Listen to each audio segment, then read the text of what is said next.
We don't hear anything if you guys are talking.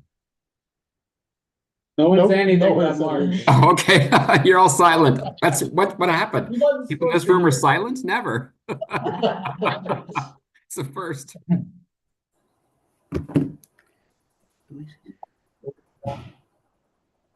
Can you hear me? Yes. Yes. Yes. Yes, we can hear you.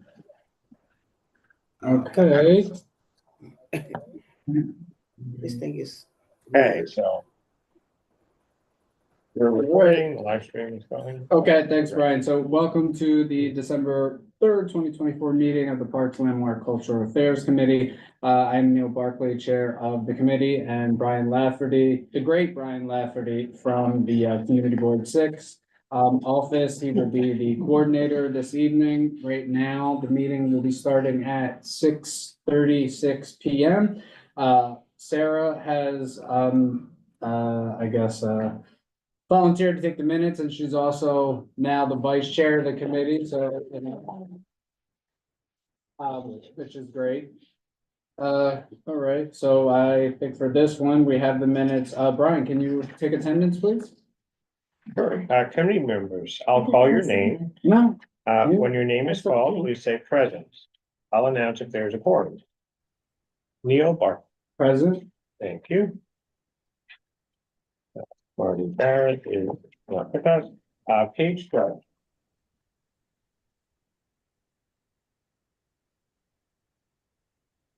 Page. We see you, Paige. Present. Thanks, Faith. Anton Malner, Present. thank you. Rachel is not with us. Letty Simon. Don't see Letty. Mark Thompson, Present over here. thank you. Sarah Whittington, Present. thank you. Robert Farthing, Here, present. Ubin Sudiki, Present. thank you. Gloria Hay, Present. thank you. And Rabia Iqbal. I don't see her. Online. Okay. So with 8 of 12 present, we have a quorum. All right, fantastic. Everyone, received the agenda, so if there are no objections, we will go ahead and adopt it. All right, sounds good. Also the minutes, everyone has received the minutes, and so we're fine with that. We can adopt the minutes. Okay, that is, they will be adopted and be available on the CB6 website. So we got the ground rules. We've all gone through this for almost 5 years now with COVID, and then ultimately, let's just be respectful to one another and have a good conversation. So we then start with tonight's agenda. So we will start with Sheena Kaufman from the New York City Department of Parks and Recreation. Hi, Sheena. Thanks for joining us. You're on mute. Hold on. Sheena, can you unmute?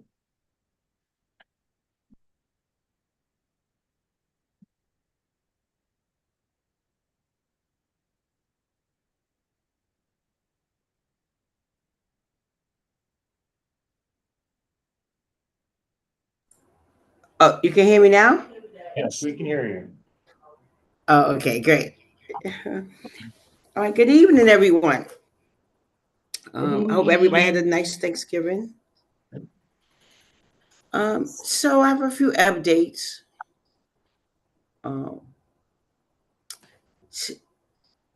I guess I'll start with Stuyvesant's.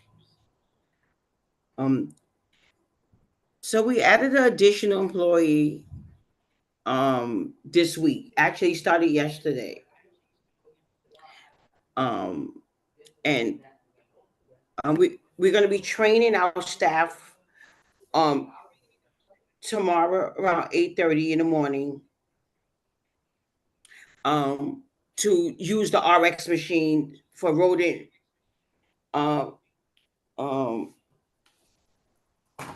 to combat the rodent activity that's happening. It's is happening in the park now. We are going to install the new bench slats around the fountain. We're going to continue. We started a few weeks ago, but then we stopped because we had to take care of the Thanksgiving parade. So we're going to resume tomorrow. Um, and once we finish the fountain, we're going to move to the dog run. We've added some boulders in the dog run. I know there's 2 bricks there that was put there that people don't like. We're looking for more boulders to replace that. So just give me some time to get those removed.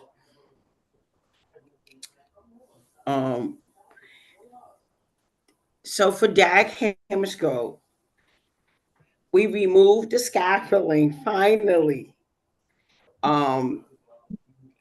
last week, and Saturday morning my staff did a full cleanup.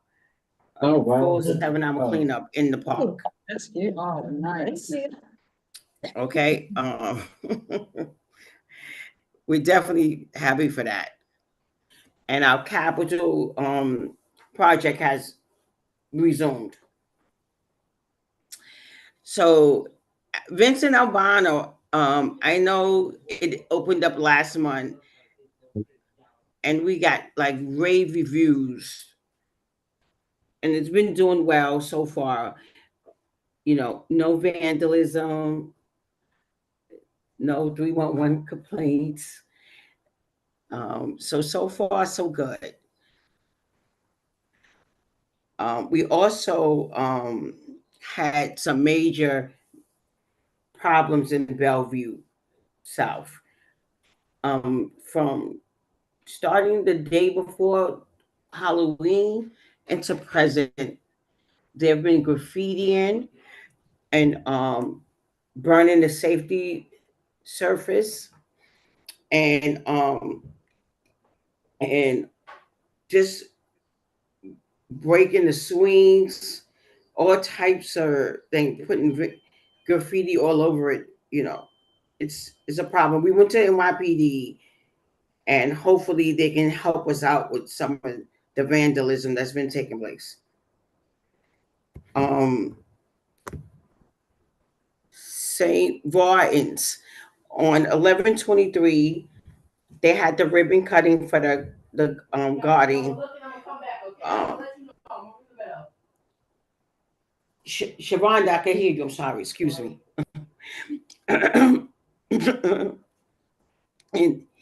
and I'm sorry. And we had the ribbon cutting, and it went well for the entrance pathway to the garden. And it was I'm sorry I couldn't make it there, but I heard that it was well received. I know there were some issues about the lights and St. Martin's. We're halfway there. The playground lights have been restored,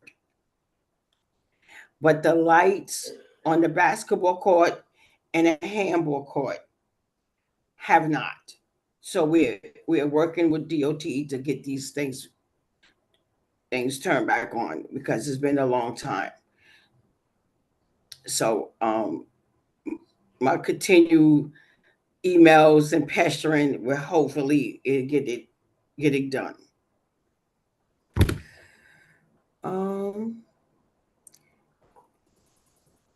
So a little slight good news for Mac off the playground. I received a request for the public about having the spray showers repaved. So far, we have no funding for it. But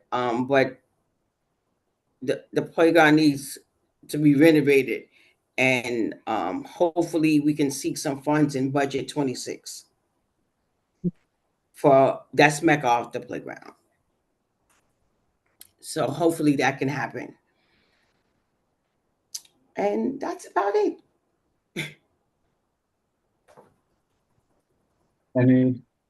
Looks like we have one question from the public. Okay. We're gonna go to Lily. Yeah. Who has her hand raised? Yeah. Let me just promote her to panelist. Okay.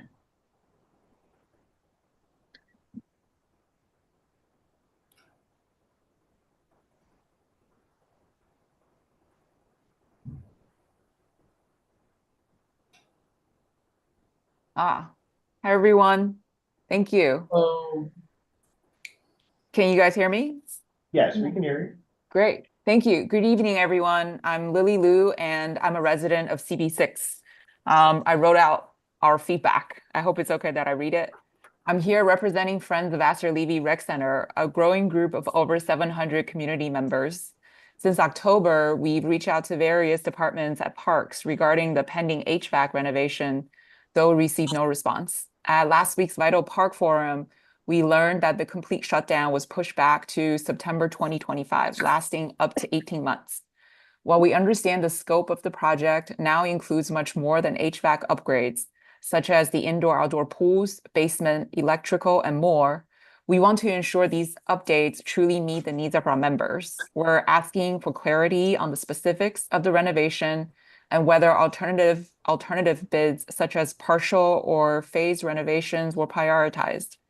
Perhaps Parks reps who look after this project could host a meeting at Astor Levy or in conjunction with CB6 to discuss these details and gather community feedback.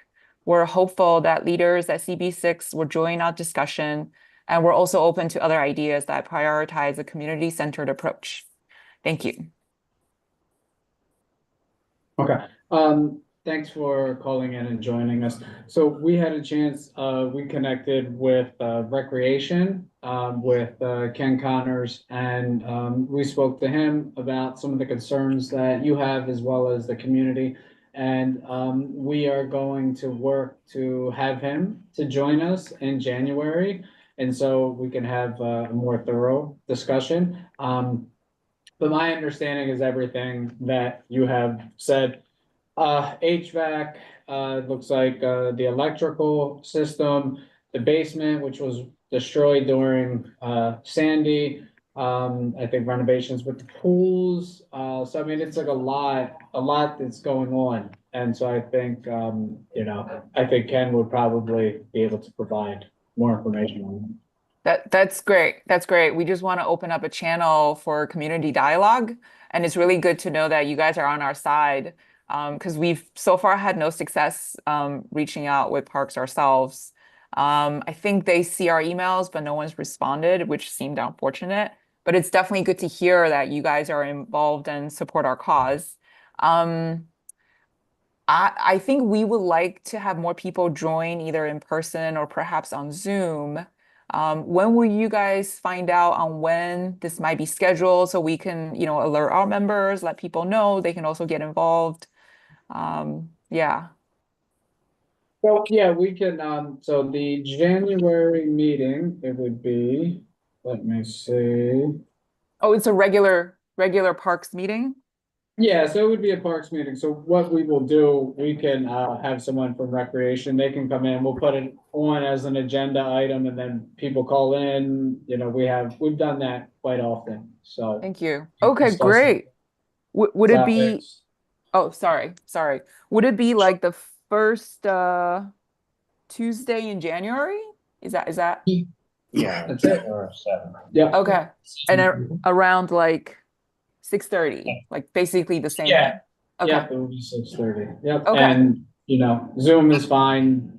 Some people come in, but we usually get more guests on Zoom than Okay. in person. Great. Would it be okay if I send a follow-up email to you guys? Sure. Okay, great. Thank you so much. This is my first All time. right. Everyone's been really nice. Thank you. No problem, thank you. Okay, Sheena, is there anything else for Sheena or? I don't see any other questions or raised hands.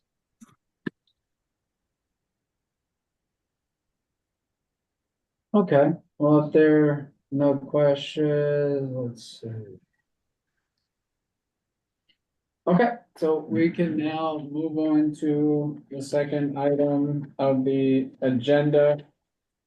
Historic Districts Council, and they're going to have the presentation on its initiatives, historic preservation, landmark preservation. And so I think with this, there isn't really much I'd like to add. Everyone saw the information, it's pretty detailed, so I'm, I think we're all probably excited to hear from them, so. The floor is HDC's. Great. Thank you so much, everybody. Can you hear me? Yes. Yeah. Great. Great. I'm Frampton Tolbert, Executive Director of the Historic Districts Council. I'm gonna share my screen if I can and see. Let me see if I can do that. Doesn't look like I can.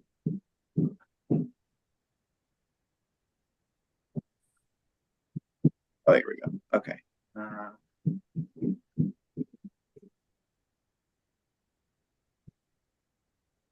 Okay, you all can see that? Yes. Yes. Okay. Great. See if I can get this into full screen. Can you all see the notes or just the main image? Both. Both. Okay.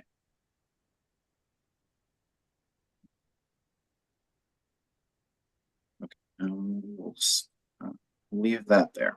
Okay. So so I'm Frampton Tolbert. I'm the Executive Director of Historic Districts Council.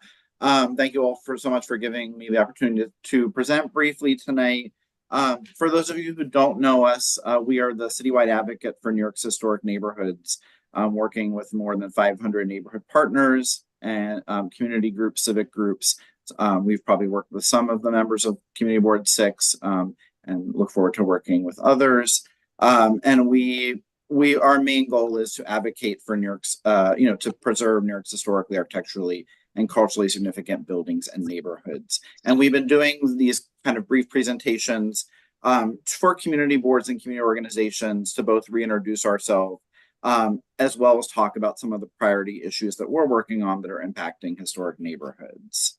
That's just, again, what I just said.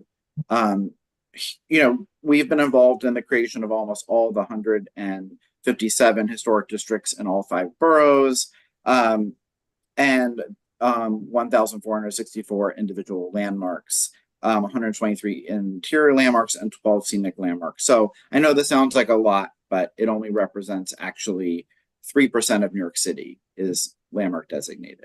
And as you know, Community Board 6 has several individual landmarks and historic districts, including Murray Hill, Tudor City, Stuyvesant Square, and the Waldorf Astoria interiors, which we are eagerly awaiting the reopening of the Waldorf Astoria. We see historic preservation as a conversation between our past and our future, and it provides us with the opportunity to ask what's important about our history and what parts of our past can we preserve. These are just some of the ways that we do preservation in New York City. So how does HDC specifically help community groups?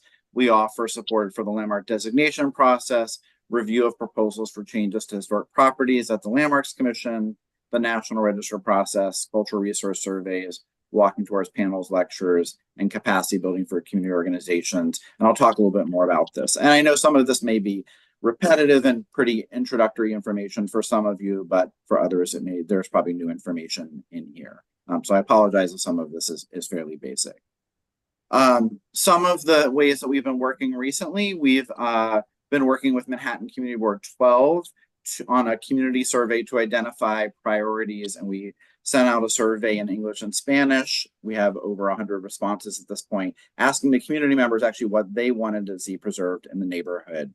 And actually, we just had a meeting with Community Board 12's Landmarks Committee a few weeks ago, and we're looking at moving forward with evaluating a small historic district of apartment buildings in Upper Manhattan for a possible historic district. And so that's kind of the next step. And it's been great to partner with the community board to make sure the community board is supporting these efforts of local residents. So that's kind of our effort. And we're happy to talk about that with Community Board 6 if that's something that you all are interested in. and being more proactive in identifying historic properties for protection, rather than a lot of times when we're responding to threats to historic buildings. We're trying to be more proactive and less reactive.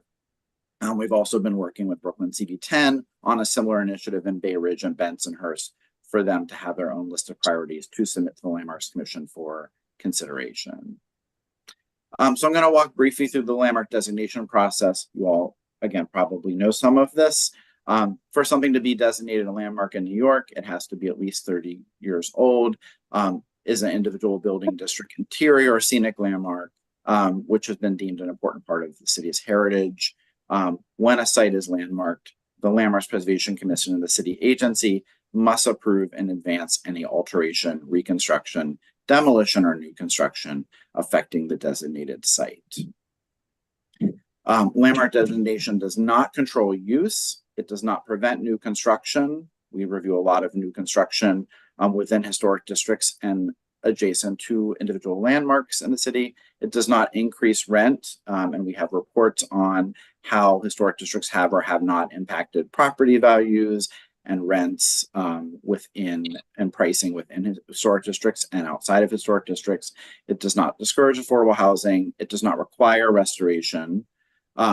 You only go to landmarks when you want to do work on your property. They do not come to you if you need to do work.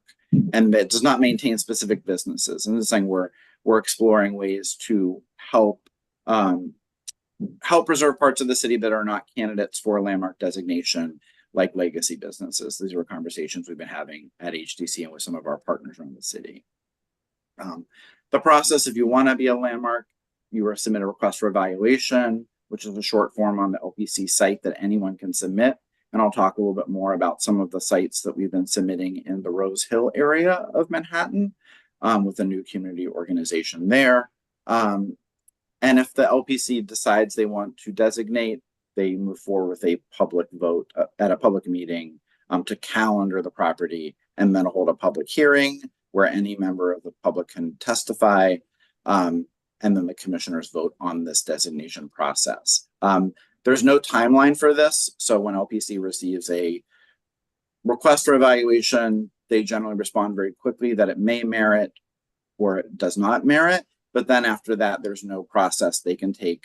We see them take years to actually formally consider whether a site should be moved forward. So there is no timeline that they have to move on.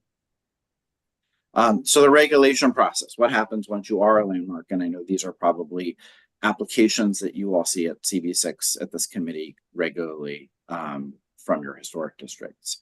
Again, reiterating that the Landmarks Commission does not make you do work. It only reviews work when changes are proposed. All LPC regulations and how to apply for a permit can be found online, and they have a new system, which I don't know if they presented to this committee, but I think the presentations have been really great for their new Portico system on helping property owners apply for permits very quickly and easily on the LPC website to speed up the process. So I'm happy to put you in touch with their person in LPC if you're not already for a presentation on Portico, because it has really sped up their process and they've got a lot of good feedback on improving kind of customer relations at LPC. So what you need a permit for: any restoration, alteration, reconstruction, demolition, or new construction affecting the exterior of a building or a building in a historic district, or any part of the interior that affects the exterior envelope, like HVAC. Or if you're an interior landmark like the Waldorf Astoria Hotel, of which there are very few interior landmarks in the city, you do need a permit to do work in those spaces. Interior landmarks can only be publicly accessible spaces in New York City. They cannot be privately owned, not accessible spaces. So sometimes lobbies, but you can't designate spaces that are not customarily open to the public. What you don't need a permit for, small things like replacing broken glass, repainting a building, window repair. And again, this is I won't go through all of this, but this is the process for getting a permit. Most applications for work are done at staff level within 30 days, but some proposals cannot be approved at staff level because they don't meet the LPC's rules. These are the ones that the community board reviews and that the full commission reviews, and that can include new buildings, rooftop and rear yard additions, master plans, legalizations, and advisory and binding reports for scenic landmarks or public buildings. So these are the ones that my organization, Historic Districts Council, we review all of these applications as well and testify. This year so far, we've testified on 130 applications at the LPC out of, I think, about 300. So we've become more strategic in what we testify on and what we comment on, but we do review every single major proposal that comes before the LPC for a public hearing. I'm sorry. I'm sorry to interrupt it. Sure. Would you like me to advance the slides because we? Or are they not? They're not advancing at the yes. No. Okay. Okay. So let me just stop your sharing so I can. Okay. One moment. Should I? So I should end my sharing. Yeah, you can end your sharing.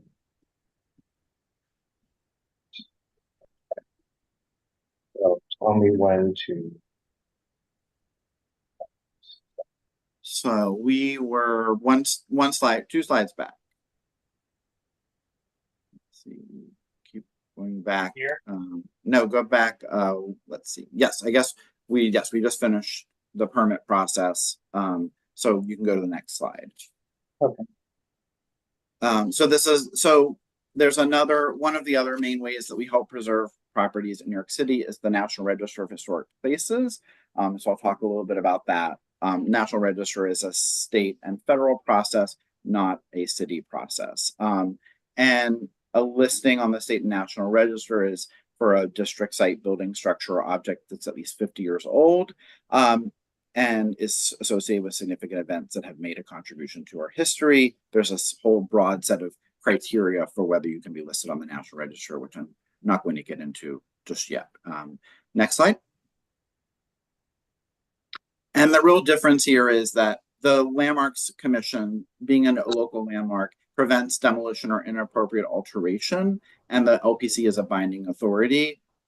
Whereas at the National Register, if your building is on the National Register, you can still demolish it. It's largely honorific. Wait, I gotta have one. It's largely honorific and incentivizing. So I'm going to talk a little bit about the tax credits that go along with some National Register projects. And it does trigger environmental review in some cases, but really our work in getting properties on the National Register is to make them eligible for tax credits to do restorative work. But we don't see this as the end of the process. We really do. If we're looking to protect a building, we ideally would like it to be listed as a local landmark. Next slide. So I'll talk a little bit now about the financial incentives for historic properties in New York City, which is something we've been trying to promote more because obviously it costs a lot of money to maintain these buildings, and we want to have as many financial incentives in place as possible. So if a building is on the National Register, owners of income producing properties can apply for 20% federal income tax credit for substantial rehabilitation of the property. I'm happy to discuss, if people are interested, happy to discuss this offline. It's a fairly complex process that I'm not going to get into this evening, but this is just the basics. If the property is in a qualifying census tract, a federally distressed census area, these owners can also apply for an additional 20% credit at the state level. And next slide. Historic homeowners, similarly, there's a New York State credit for historic homeowners to apply for 20% credit if the property is in a qualified census tract. I don't know which census tracts, if any, are within Community Board 6 qualify for this credit, but happy to provide that information if people want to reach out separately if homeowners are eligible for this credit. Next slide.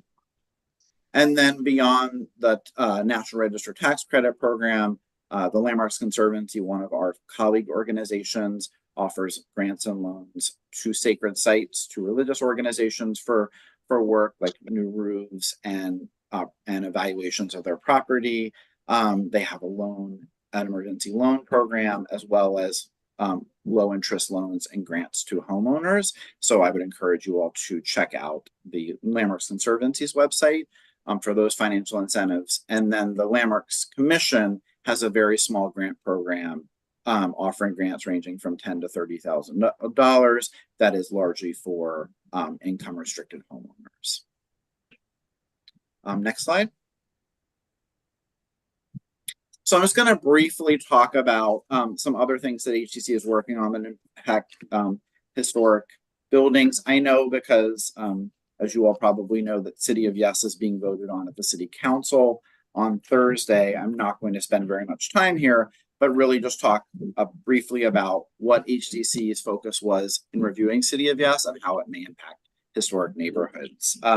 So we were supportive of some elements of City of Yes, like the ones that you see here, reintroducing town center zoning in parts of the city, as well as historic housing typologies like shared housing. We were supportive of those elements within City of Yes, and obviously conversion of commercial to residential buildings was something that we've been pushing very strongly, because a lot of these buildings, historic buildings, this will allow them to provide new life to New York City by being converted to housing. And a lot of these buildings are overbuilt, so allowing them to be reused is great, because we will get a lot more housing out of reusing these buildings rather than demolishing them for new buildings.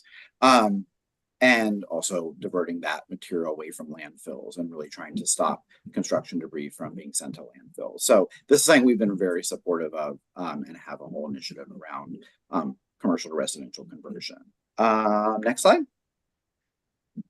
The other elements that were passed that we are excited about, the landmark transfer development rights, TDRs, which is something that we've been supportive of to provide revenue to individual landmarks, especially houses of worship that are looking for additional revenue to maintain their buildings. We were very supportive of this, and we are pleased that the City Council added back into this program that there still needs to be a special permit for height increases greater than 25%.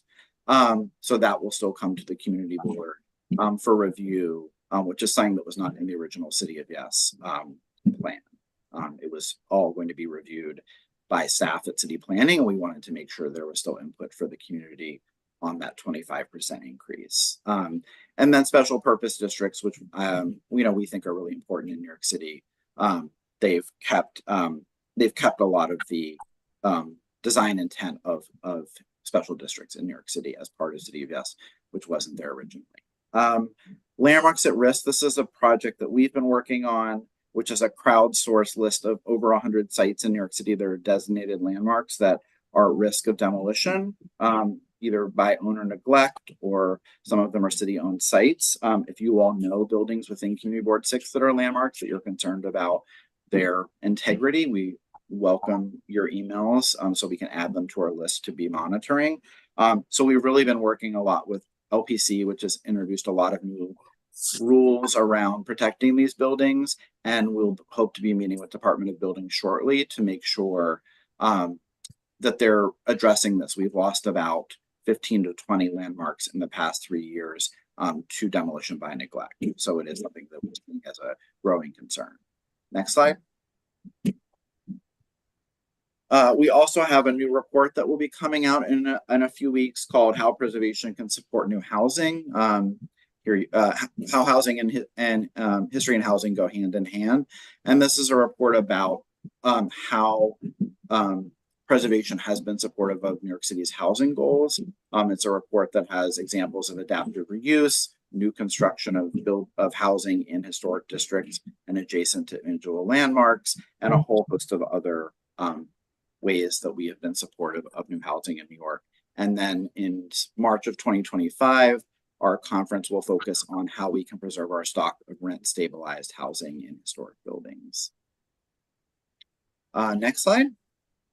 And then finishing up on one of our initiatives that we currently have underway, which is our Six to Celebrate neighborhood, Rose Hill and Kips Bay. So we've been working with a small new group in this neighborhood to identify what sites in the neighborhood might be worthy of preservation. It's not a neighborhood that we've looked particularly closely at. As you all know, it's a neighborhood of many different uses and many different building types. And so we have been working with this group. We've done 4 site visits and have identified a list of about 10 buildings right now that we're looking at writing requests for evaluation to submit to the Landmarks Commission for consideration. So happy to share that list with you. And as we move on in the process, to let you know what sites we think in this neighborhood are important and worth another look at preserving.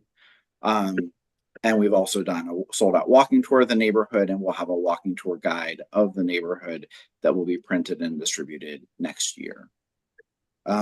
So I think with that, that's all my presentation, but of course, happy to take questions or comments you all may have about anything that I've talked about this evening. And thank you again for your time.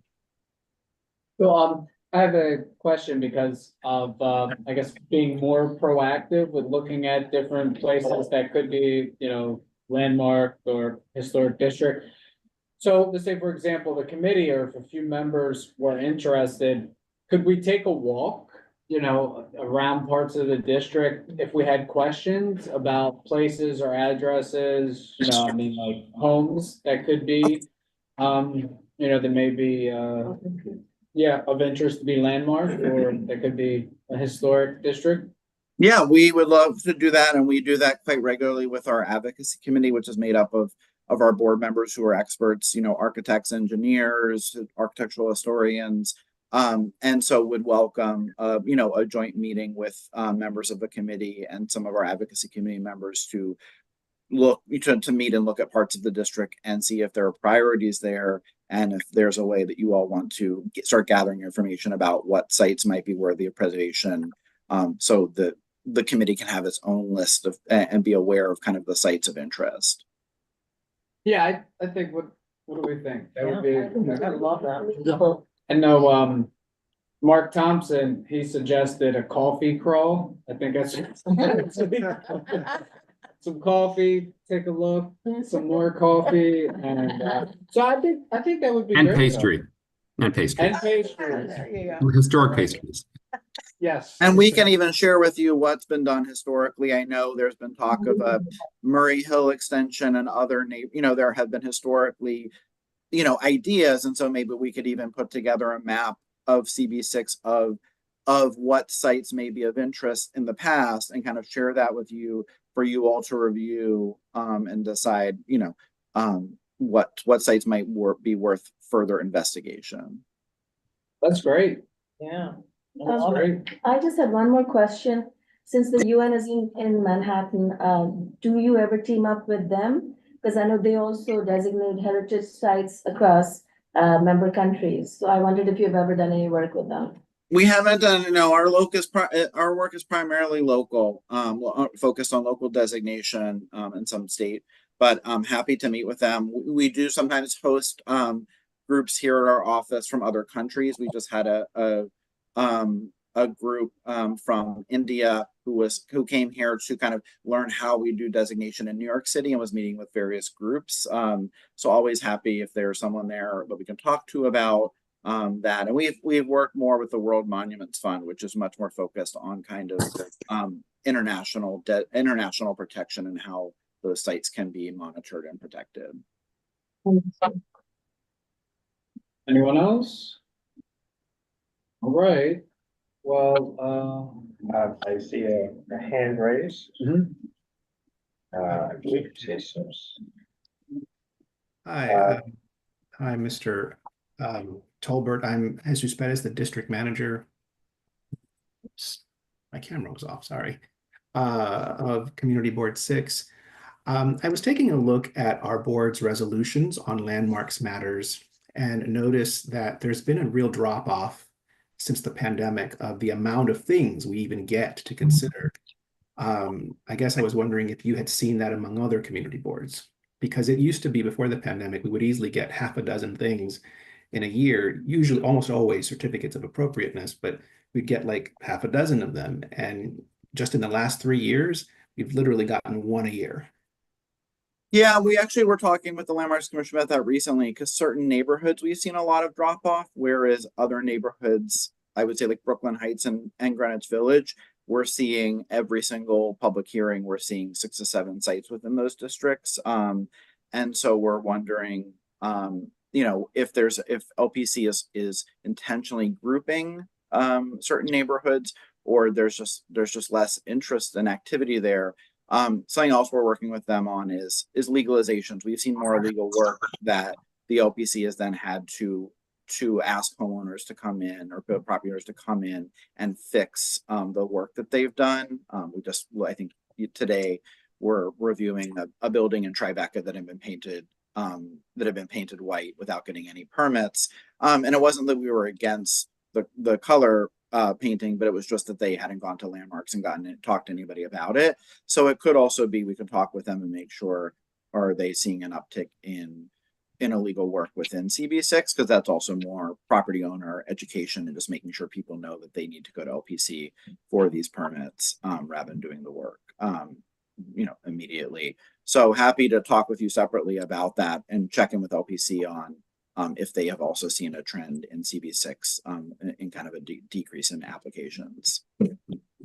Yeah, because I just happened, we have a database of our resolutions and we were able to filter just for certificate of appropriateness ones.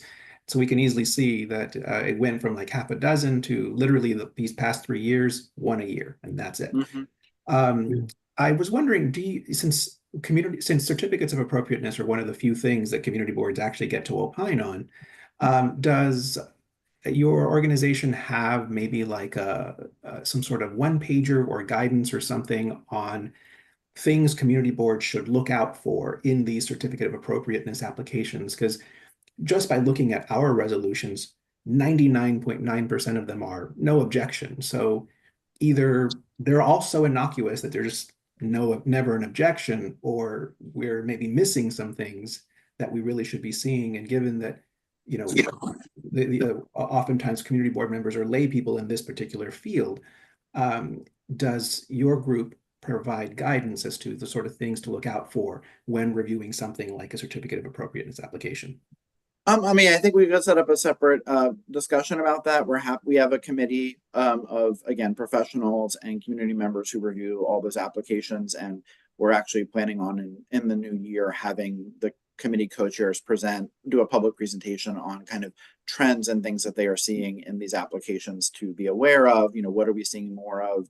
What should people who are looking at these applications be aware of? So definitely can invite you and committee members to attend that presentation, and also we'll record it so it will be available for people to watch, just in how our committee is doing that work and what they're keeping an eye on at the moment.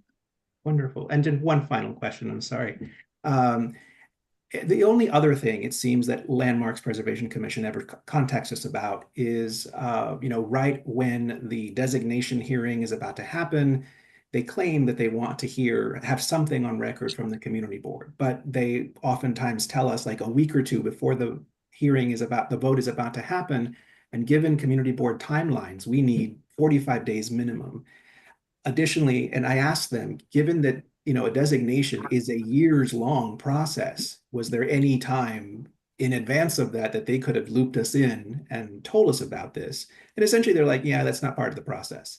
So how would you recommend that a community board that, oftentimes is so stretched thin and overworked can sort of keep an eye on these things so that we're not taken by surprise and left not commenting at all because we didn't have any notice, especially on designations, because they percolate for years. Yeah, I think with the designations, we're almost always aware of designations, in advance, unless the LPC is doing something that we didn't know anybody was asking for, and they're just following kind of their own priorities. And in those cases, we're really encouraging the people who are asking for those designations to go to the community board as early as possible to get the community board and the elected officials on board far in advance of the hearing, rather than, because there's a good chance, there's a possibility that the electeds or the community board may not support it if they're taken by surprise and don't feel that they have enough community input to make that decision. So at least in those cases, and again, I think that's why, happy to share the list from the from the Rose Hill group that we're working on requests for, so that you all are even aware that here are the 6 buildings that we're submitting now, so that you can consider whether you might want to support them or not, even though it probably could be a year or more before LPC actually moves on any of them. Right? Well, But barring that, I guess, there's really no way for us to know in advance that something is making its way through the process. Not because calendaring is the first official step. So when they calendar, they have to, generally they're calendaring at least 30 days ahead of schedule. So it would give you some time, but it's not necessarily the 45-day window that you're looking for. But a lot of times when they're calendaring, especially with the historic district, they're calendaring several months before they actually have the hearing, which would allow the community board enough time, but it's not a hard and fast rule. Thank you. all right, thanks, Jesus. Okay, let's see, so we do have, just on the final part for the final, item on our agenda, we have someone from, the Jack and Jill School, and they are located in the, Gramercy District, which is a historic district, and in addition to that, Jack and Jill is, connected to, the, St. George's Church, which is also landmark, and, it's actually very interesting. It's, the former church of JP Morgan, so, yeah, that's where the procession was, so his funeral was there, and then there was the procession from there, and, yeah, so St. George's, it's a nice church. So, yeah, I don't know if you want to stick around for a moment or two, just while they present. Okay, so we will move on to the last, item on our agenda. I guess I just, already noted, but, Jack and Jill School, this will be, Miss Jennifer Allen, and, she will talk about requests for tree guards on East 16th Street. Okay? Good evening, everyone. Thank you so much for giving me the opportunity to present tonight. Let me share my screen.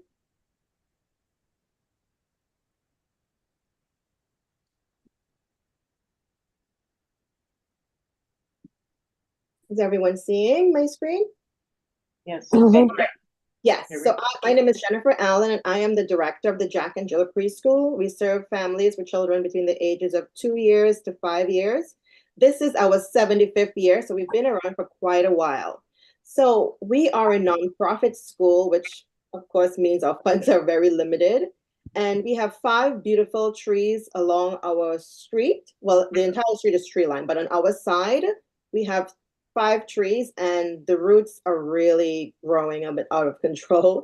We have a lot of people, pedestrians, our students, our parents, and it's been a lot of tripping happening, and people use it there for their dogs. We've tried so many different things to deter it, put up signs, even once we put like little ribbons around it, but they just go through it like nothing. And we just want to have a safer environment for our children when they're coming in and when they're dismissing. So we're requesting either 5 tree guards or whatever, you all are able to provide for us.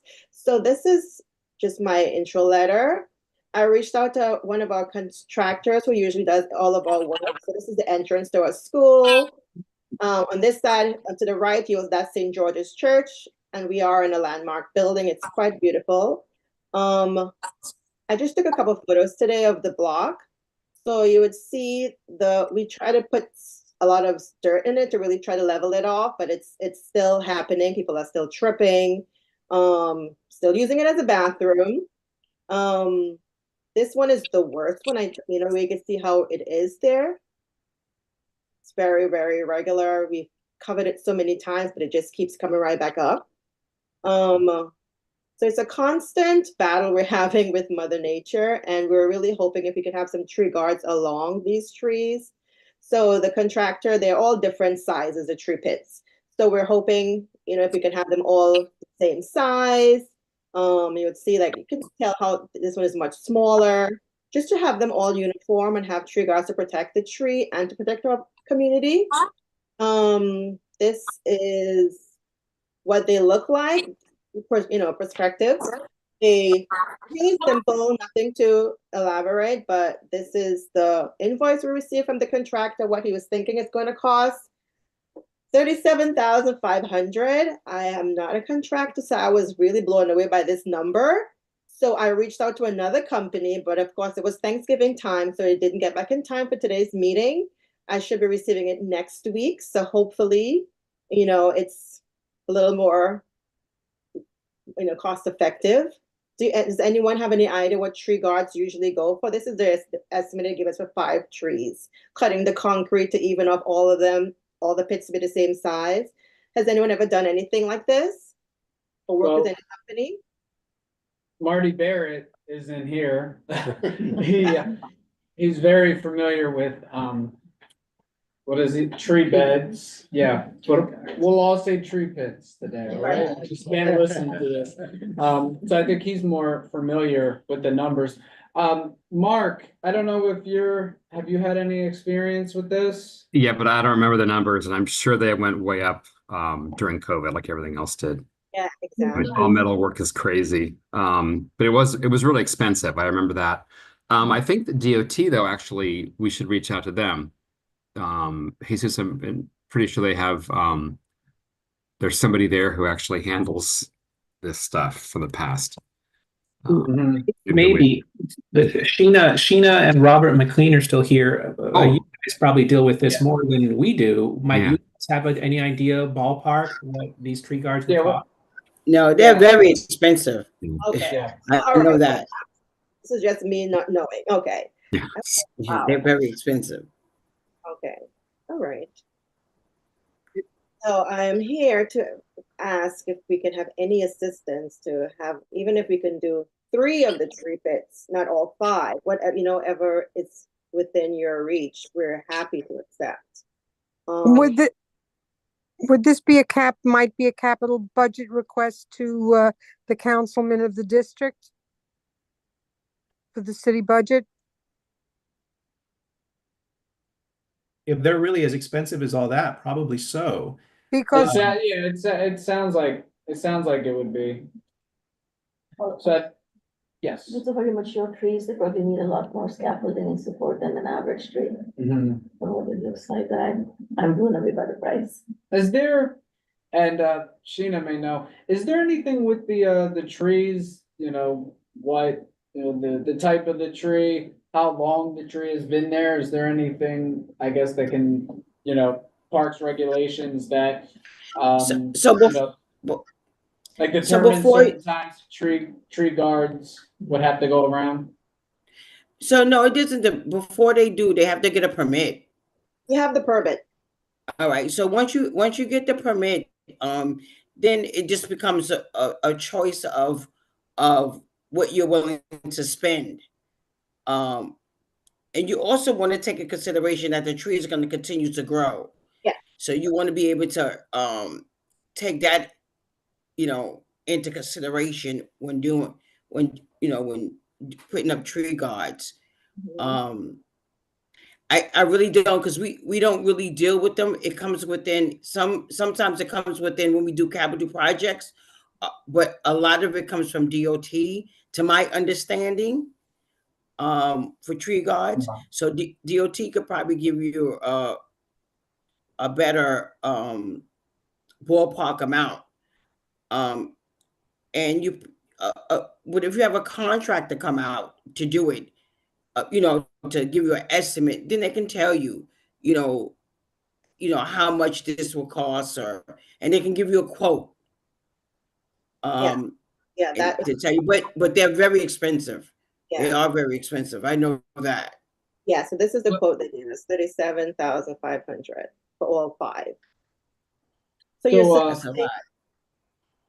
you're saying I need to reach out to DOT?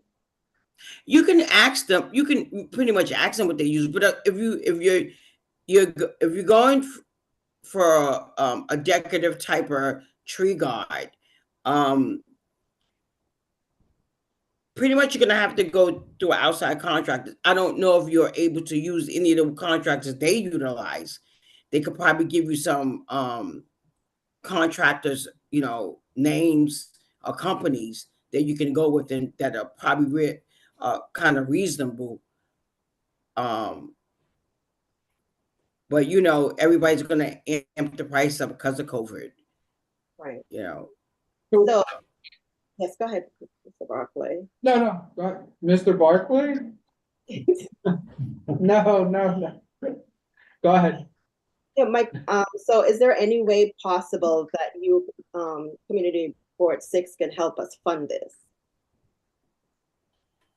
Okay, so that's what I was going to say. So I think this could be, we could make this a budget request.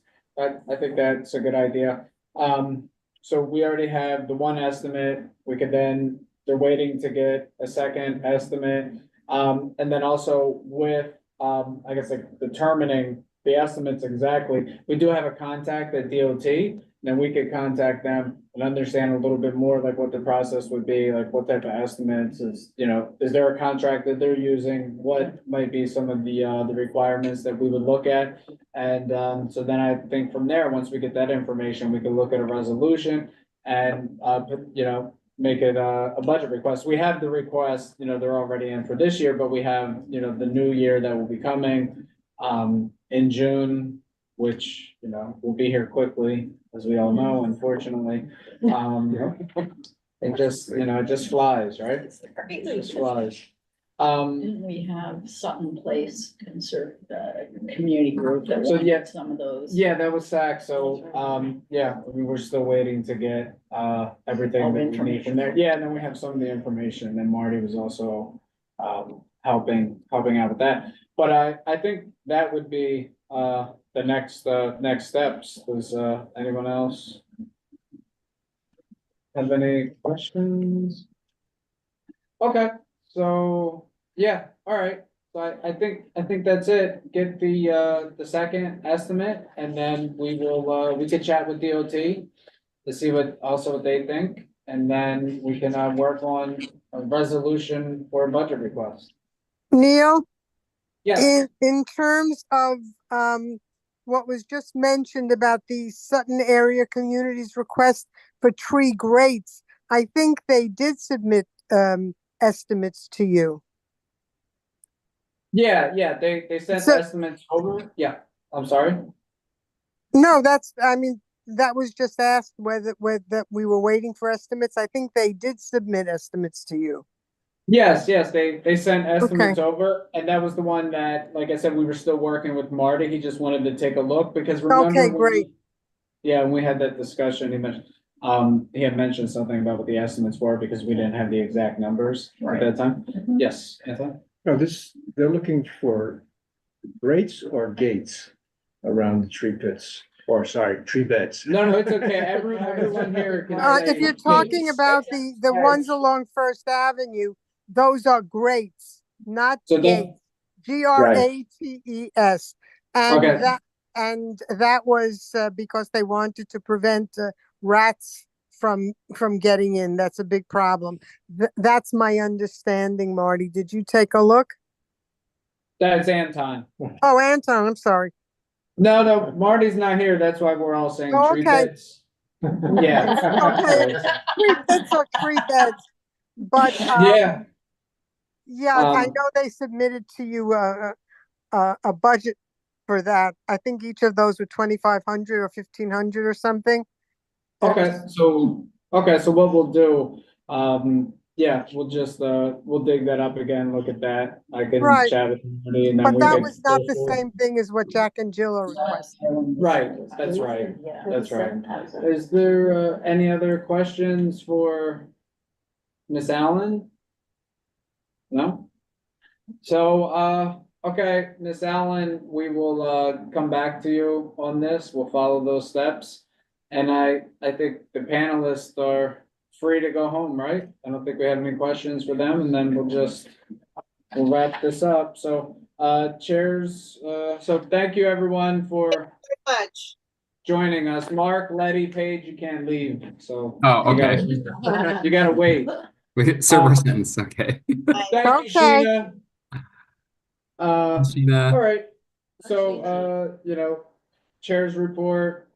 I don't really have anything, but let's definitely do that, coffee crawl and find some places for landmarks. That would be fun, right? Yeah. Yeah, that'd be great. So we could do that and Was that a coffee and cruller crawl? Oh, Letty, good one.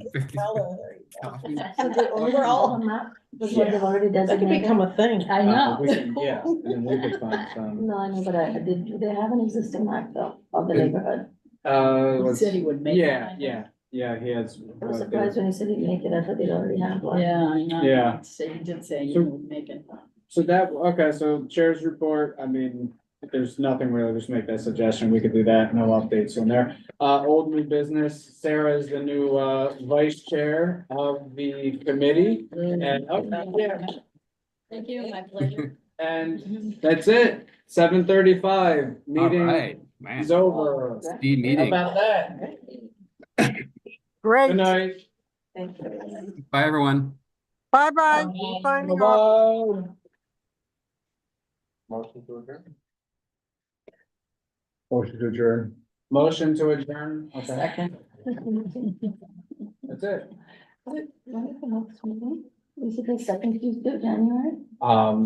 The first. Yeah, did we start? The first pretty- Tuesday. Is that what came in that everyone said The seventh. seconds? The seventh? Yeah, I January think, seventh. are we, I think it's still, Yeah. Yeah, That's why